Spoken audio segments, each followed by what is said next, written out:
Hi guys, this is a learning lesson. You just caught the tail end of it. I reached down to grab a T-post and there was a cute little gardener snake there. Scared the snot out of me. He didn't bite me or anything, he didn't even care, but he ran away, which is fine. This time of year you gotta watch for those little buggers. Anyways, hi guys, welcome back. A lot of new folks are here. So if you're new here, I'm Kira, and the cute little choir you hear behind me is Peach and Kiwi, our Mangalitzas. Anyways, I have some fence fixing to do, and I need a couple T-posts. And yeah, so now that I know that I chased off our little buddy, I'll reach down here and grab a couple. It's not one thing, it's another. That'll learn you real quick though. Not to take things for granted. Always pay attention. Be aware of your surroundings. Or not. Completely oblivious like me. No harm, no foul. Cute little guy scurried off. I like snakes. I think they're really cool. I allow them to have their space. As long as they allow me to have mine. We can live in perfect harmony together. He can eat all of the mice he wants. And bugs and whatnot. As long as he leaves me out of it. But, alright, I gotta go put these two T-posts in because I'll show you the destruction. Look at them. Grounded again. So, I swear my cows are smarter than the average cow. Well, they're probably not smarter than any other cow. They are cows, and as somebody in the comments once before put, a cow will find any weakness in your fence and exploit it. Actually, why am I carrying these up here? I have a better way. So, the other day we had a gentleman come, and he was looking at our, whoops, sorry, excuse me. He was checking out our well, our water well, because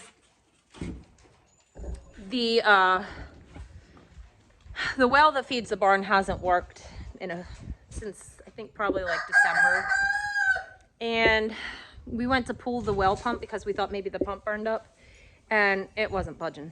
So we had a well guy come out and he confirmed that the well has collapsed.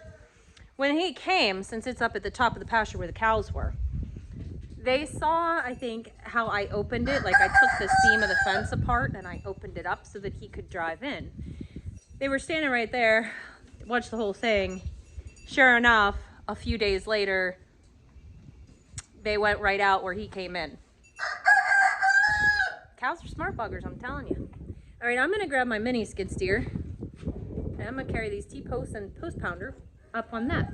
So I learned that if you carry a bunch of it, you can put them out about anything you want in that bucket. Got 7.5 hours on the old Land Hero. Even though I don't have a bale spear for it, we were able to push a 4x5 round bale in for the cows with it, so I'm pretty impressed with the little sucker.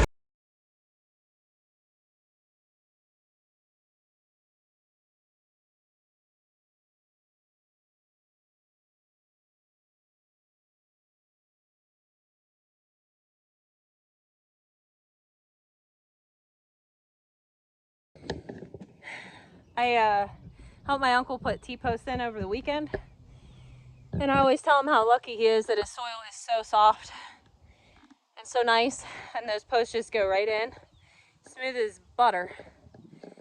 I think I hit a rock, and I really want that post there because that's where the seam of the fence is, so I can really wrap it around. I got it down to the plate, but it won't go any further, so I'm gonna wait till the guys get back with the insulators and stuff and see if they can't give it a few good whacks. Hi. They have a bit more strength than I do. Harley got her side-by-side back. Needed some new brakes and a shifter cable, right? Yeah. Yeah, she was riding on nothing. Anyways, Yeah, the little skid steer's been doing fantastic. I think I have 7.5 hours on it. I even took it to one of Caleb's excavating jobs and we used it there. We had to change the grease zert on this side of the track over here. That track fell off a couple times and the grease zert wouldn't take grease.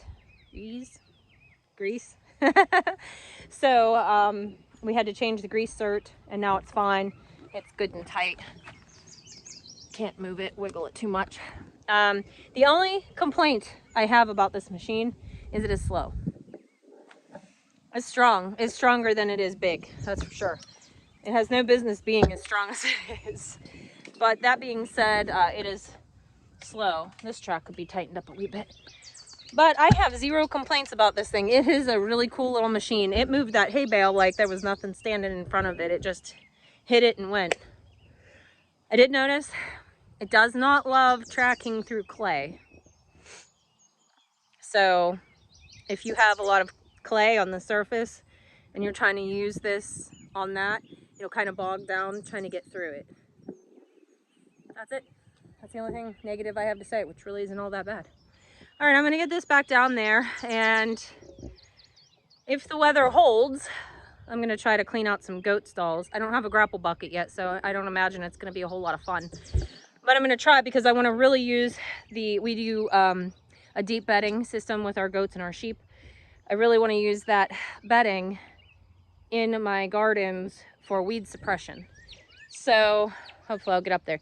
If it rains in the meantime, I'm probably gonna go to the high tunnel and start trellising tomatoes. So actually we have a quick change of plans. Rather than doing all that stuff, and it does look like it's about to rain, I gotta shear Lily because Harley has a show this weekend. It's in Dayton, Pennsylvania. It's the Jamboree Jackpot there. And they're gonna have tractor show and a gun show and all kinds of good stuff. We've never done livestock shows before. We've, shown horses and stuff like that, but never any of our livestock. So we're gonna take Lily up. Harley entered. She did all this by herself. She trained the lamb. She paid for the entries herself, with a little assistance from Daddy, but she's worked for it, so it's good. I paid it off. Yeah, she worked it off. But anyway, we are going to get her shorn up. Wish me luck because I've never shorn a sheep for show. Say that 3 times fast. Never shorn a sheep for show, never shorn a sheep for show. I can't. Anyways, it's daunting because this is sharp and you want to try to get close. So I'm just hoping that I can do this lamb justice and, I don't make it hard for Harley to, You'll do fine. We'll see. I've only ever shorn a sheep out of necessity, not for show. So here we go. I'll put you guys on time lapse so you can watch me.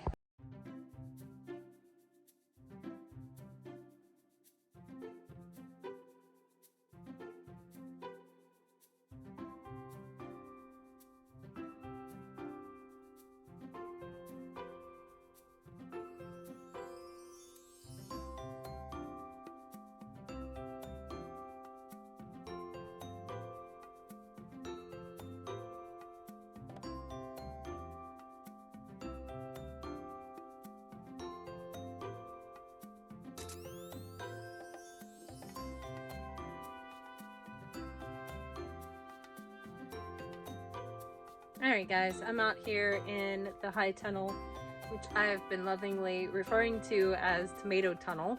I will show you guys, but you can see a sneak peek. Everything is looking really, really good. I had to drop off some tomato clips that Harley printed me, 3D printed. These are tomato clips. So I'll be working on trellising out here this week. I came up with a really good idea using self-tappers and fencing wire to go across because we don't have, this is like a small hoop house is what it is. We don't have the supports and cross members that the bigger tunnels have. And so I have to be a bit creative when it comes to how I'm going to, you guys are crooked. I don't think it's any better. Anyways, have to deal with being crooked. Maybe I'll stand crooked. Anyways, I'm gonna have to be a bit creative when it comes to trellising in here, but I do want to do the drop string method. So I think I have it figured out. So I will show you guys that as soon as I get to it. This is gonna be one of those Hunger Game type weeks because I have work that I need to do. I have a lamb show to get ready for with Harley. That's going to take up Friday, Saturday, and Sunday. Thursday, Friday, Saturday, and Sunday are nice days that I can get the hay mowed and cut, and I don't know how I'm going to do that while I'm at a sheep show, but I'm going to try. But I also have all of this trellising I need to do. I have goat pens that I need to get cleaned out so that I can mulch my garden beds. It's like so easy to be super, super overwhelmed. But that being said, you're just gonna take a deep breath and relax because we'll all get it done and it's fine. I'm watching the weeds grow like as we speak because it just keeps raining, and the rain and the sun, they just grow. But on a good note, a lot of my things are sprouting and germinating, and I feel really good about it, guys. I feel like this is my year in the garden. You know, some years you plant stuff and you're like, it's okay, it's good. And other years you plant your garden and you're like, yes, this is gonna be so good. That's how I feel this year. I feel like it's gonna be pretty good. We just made, on Memorial Day, I meant to tell you guys happy Memorial Day, so shame on me for not addressing that sooner. Hope you guys all had a really great day with your friends and family. But yesterday on Memorial Day, we just kind of hung out at the house. We didn't do too much. I grilled and cooked all day, but we had strawberries, our first harvest of strawberries that we grew here at the homestead, and I made strawberry citrus marmalade, and it is amazing. So I'm really, really thrilled about that. We have about another harvest of strawberries ready to go. So I might make more of that. I might branch out and try a strawberry balsamic jam. So we'll see what happens, but I'll make sure I show you guys all of that. But yeah, before we know it, the berries are going to be ready. More overwhelm. More overwhelm. Anyways, that's going to do it for tonight. I'm going to get off here. I got to get up to the house and bath the dogs. Jade and Yorker came to the barn with me, and you know, they're always a mess when they come to the barn, especially after a rain. So I'm going to get up there. I'm going to take care of them. I'm going to wind down for the night with a glass of mead and do it all over again tomorrow. I hope you guys had a great day, and we'll see you in the next video.